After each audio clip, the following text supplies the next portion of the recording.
Se o inferno não existe e a alma não pode existir fora do corpo, como você me explica o que Jesus disse em Mateus 10:28? Não temais os que matam o corpo e não podem matar a alma. Temei antes aquele que pode fazer perecer no inferno tanto a alma como o corpo. Nesse texto vemos claramente Jesus confirmando a existência do inferno e que a alma pode sim existir fora do corpo. Pense comigo, se a alma é imortal, ela não pode perecer no inferno. E se a alma perece no inferno, logo a existência do inferno é nula. Porque o inferno foi criado para queimar as almas eternamente, certo?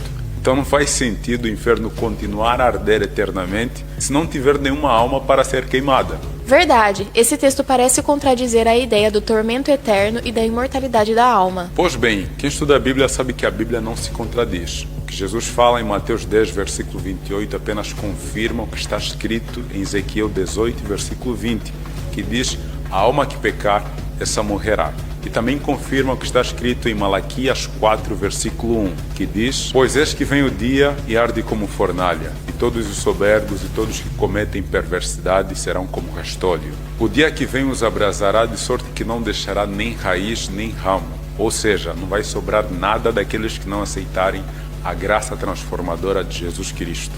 Então qual é a ideia que Jesus quer transmitir nesse texto? Boa pergunta, mas deixa eu te fazer outra pergunta. O homem pode tirar a vida de outro homem? Não deveria, mas infelizmente pode. E a Bíblia nos apresenta situações de homens que tiraram vida de outros homens, como por exemplo Caim e Abel. Exatamente. Agora me responda, o homem pode tirar a vida eterna de alguém que morreu em Jesus? Não. Ok, quem é o único que pode tirar a vida eterna e destruir definitivamente aquele que rejeitou a graça de Jesus? O próprio Jesus. Exatamente, em 1 Tessalonicenses 4, no versículo 16, diz: porquanto o Senhor mesmo, dada a sua palavra de ordem, ouvida a voz do arcanjo, ressoada a trombeta de Deus, descerá dos céus e os mortos em Cristo ressuscitarão?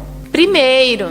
Esse texto confirma que aqueles que morreram em Cristo não estão no céu, mas sim descansam aguardando a segunda vinda de Cristo. E aqueles que não morreram em Cristo? Em Apocalipse 1, no versículo 7, diz que eis que vem com as nuvens e todo olho verá, até quantos os transpassaram. Então aqueles que condenaram a Jesus vão ressuscitar para ver a sua segunda vinda? Exatamente. Jesus prometeu em Mateus 26, versículo 64, que aqueles que o condenaram o veriam à direita do Todo-Poderoso na sua segunda vinda. Ouvindo essa explicação, parece que a doutrina do tormento eterno e da imortalidade da alma anulam o juízo final. Exatamente. Olha o que diz em Apocalipse 21, nos versículos 7 e 8. O versículo 7 diz assim: o vencedor herdará estas coisas, e eu lhe serei Deus, e ele me será filho. O versículo 8 diz assim: quanto porém aos covardes, aos incrédulos, aos abomináveis, aos assassinos, aos impuros, aos feiticeiros, aos idólatras e a todos os mentirosos, a parte que lhes cabe será o lago que arde com fogo e enxofre, a saber, a segunda morte. Estou começando a entender. Se lermos o texto de Mateus 10, versículo 28, em paralelo com 1 Coríntios 15, versículos 51 a 54, fica mais clara a ideia que Jesus quer passar. Embora o homem tenha o poder sobre a primeira morte, todos aqueles que morrerem em Cristo Jesus terão um corpo transformado, e este corpo será incorruptível, revestido de imortalidade, quando Jesus voltar pela segunda vez. Por essa razão não devemos temer a morte por causa do nome de Jesus. Que fantástico!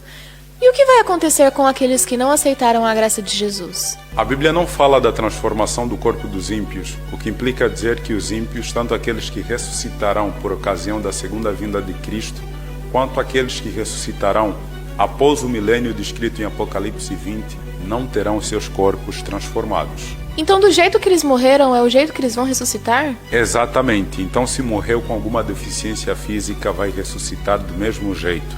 Todo ódio, rancor, ganância, inveja, todo desejo de vingança ainda vai estar em seus corações quando ressuscitarem. Por isso é que em Apocalipse 20, versículo 8, Satanás vai seduzi-los facilmente para atacarem a cidade santa, porque não foram transformados. E o que vai acontecer depois? Jesus vai destruir tanto a vida como o corpo dos ímpios. Esta é a segunda morte. A morte definitiva, ou seja, não sobrará nenhum vestígio, como vimos em Malaquias 4, versículo 1. E um texto que esclarece bastante esta questão é a passagem de Apocalipse 20, versículo 14, que diz: então a morte e o inferno, ou seja, a sepultura, foram lançados no lago de fogo.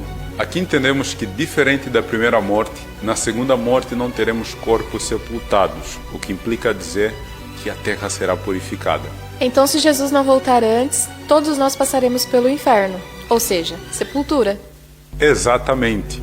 Em Apocalipse 3, no versículo 20, diz: Eis que estou à porta e bato. Se alguém ouvir a minha voz e abrir a porta, entrarei em sua casa e cearei com ele, e ele comigo.